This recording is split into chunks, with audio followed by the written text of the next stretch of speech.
Ajeng Semeng, kini saatnya saya Dana Paramita mengantarkan sejumlah berita dari Bali. Berikut 3 di antaranya.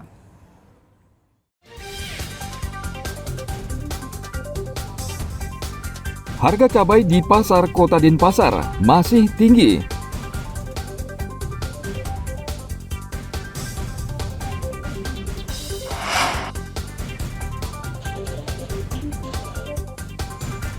Pasca libur Natal dan Tahun Baru, PT ASDP Gilimanuk seberangkan 9.000 kendaraan ke Pulau Jawa.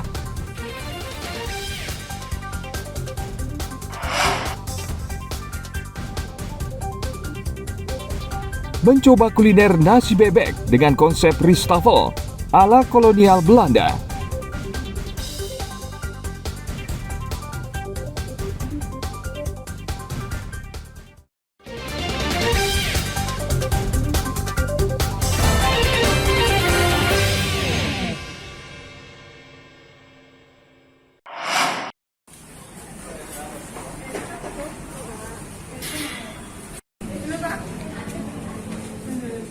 Tahun berganti, namun harga cabai di Kota Denpasar belum juga turun. Pedagang dan pembeli cemas karena kenaikan harga cabai dinilai tidak wajar. Dari pantauan di Pasar Badung pada hari Rabu lalu, harga cabai masih di kisaran Rp70.000 per kilogram. Menurut para pedagang, harga cabai lokal di sejumlah wilayah di Bali sudah naik sejak akhir tahun 2023 dan hingga saat ini harganya belum juga turun. Pembeli merasa berat dengan harga cabai saat ini, apalagi penjual makanan yang mengandalkan komoditas ini. Menurut pedagang, harga cabai idealnya di kisaran Rp30.000 hingga Rp35.000 per kilogram. Naiknya udah lama, ini nggak turun-turunnya lama nih. Padahal sekitar 2 bulanan itu mulai naik. Kalau normalnya ini kan 30 udah normal. Normal 30 ya? Normal, itu naik 40, 50, 60, nggak turun-turun. Sampai sekarang Bu ya? Kalau jualannya berapa? Laku nggak? Berapa kilo sehari kira-kira? Apanya? Kalau jualnya sekarang? Berapa kilo gitu? 10 kilo. 10 kilo ya? Kalau nyetoknya berani banyak? Nggak nyetok banyak. Nyetok banyak ya? 20. Segitu aja Berani Bu? nyetok cabai loh Pak. Ini dari mana cabenya Bu? Ini dari Sukawati. Sukawati? Ya. Oh berarti dari sekitar sini Bu ya? Ada yang panjang-panjang itu dari Jawa, dari Jawa.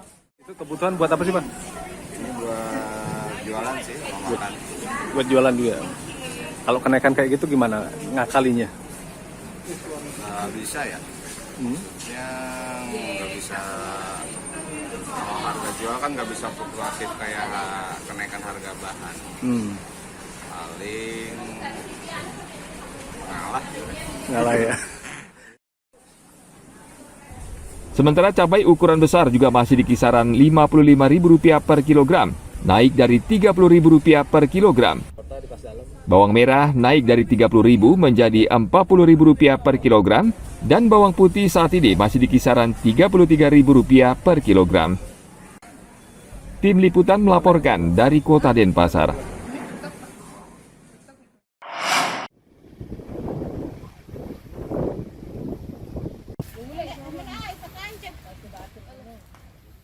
Harga ikan tongkol di Kabupaten Karangasem sejak 2 pekan terakhir ini mengalami kenaikan yang disebabkan tingginya permintaan.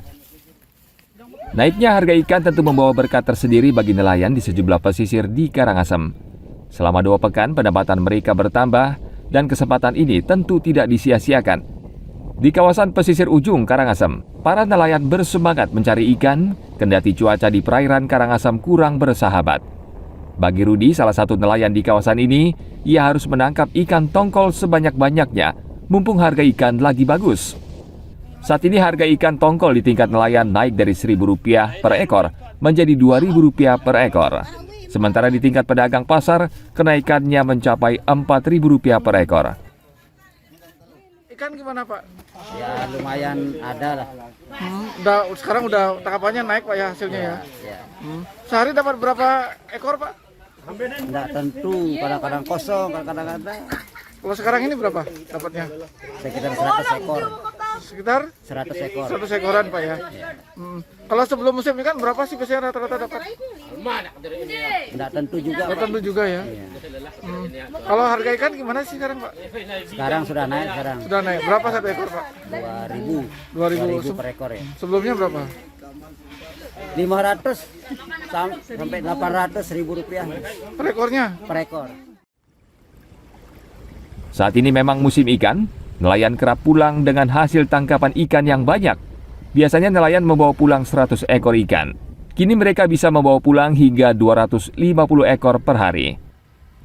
Tim Liputan melaporkan dari Kabupaten Karangasem.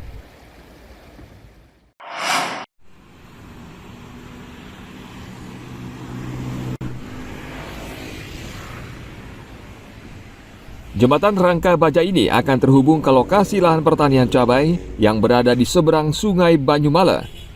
Kodim 1609 bersama Pemkab Buleleng tengah membuka lahan seluas 2 hektar yang akan ditanam cabai untuk program ketahanan pangan serta mengatasi inflasi daerah.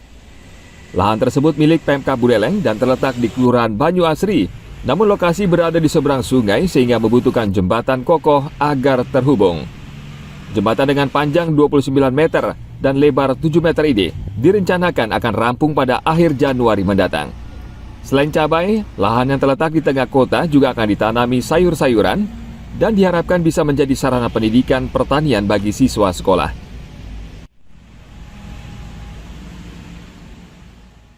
Bahwa lahan itu bisa menjadi suatu urban farming. Urban farming baik itu untuk lahan ketahanan pangan maupun bisa menjadikan tempatnya edukasi, tempat edukasi bagi sasarannya kita bagi anak-anak yang masih sekolah ya. Karena kita akan memberikan pengetahuan terkait masalah pertanian sejak dini, sejak masuk sekolah. Lahan ini akan dibagi menjadi 3, yang masing-masing akan ditanami cabai, terong, dan sayuran lain seperti kangkung dan lain sebagainya.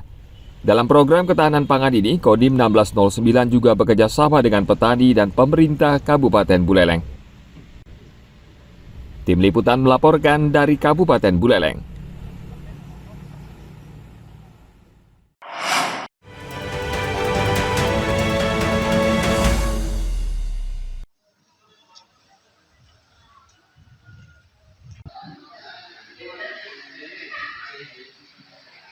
Saat musim hujan, Komisi Pemilihan Umum Bangli mengambil langkah antisipasi untuk mencegah agar kotak surat suara pemilu tidak rusak. KPU Bangli saat ini sudah menerima sekitar 4.000 kotak suara yang saat ini tersimpan di 2 gudang A dan B. Kotak suara tersebut akan digunakan di Kecamatan Susut, Tembuku, Kecamatan Bangli, dan Kintamani. Agar tidak terkena air hujan, KPU Bangli membungkus kotak suara dengan plastik. Proses membungkus dibantu PPK se-Kabupaten Bangli dengan target selesai 2 hingga 3 hari ke depan. Kotak suara tersebut dari bahan karton duplek, sehingga rentan rusak bila terkena air. Kita mengundang Panitia Pemilihan Kecamatan PPK se-Kabupaten Bangli untuk membantu kita dalam proses pembungkusan kotak ke dalam plastik agar nanti kotak lebih aman. Yang pertama mengantisipasi cuaca sebenarnya ya, karena itu kan karton duplek, jadi kita harus pastikan kotak suara tetap kering. Selain memastikan kotak suara aman, KPU Bangli juga harus memastikan seluruh TPS berada di lokasi yang aman dari hujan. Musim hujan saat ini menjadi kendala bagi pekerjaan KPU di sejumlah daerah. Oleh karena itu, KPU Bangli berharap kerjasama dari seluruh pihak agar pemilihan umum berjalan aman dan lancar. Tim Liputan melaporkan dari Kabupaten Bangli.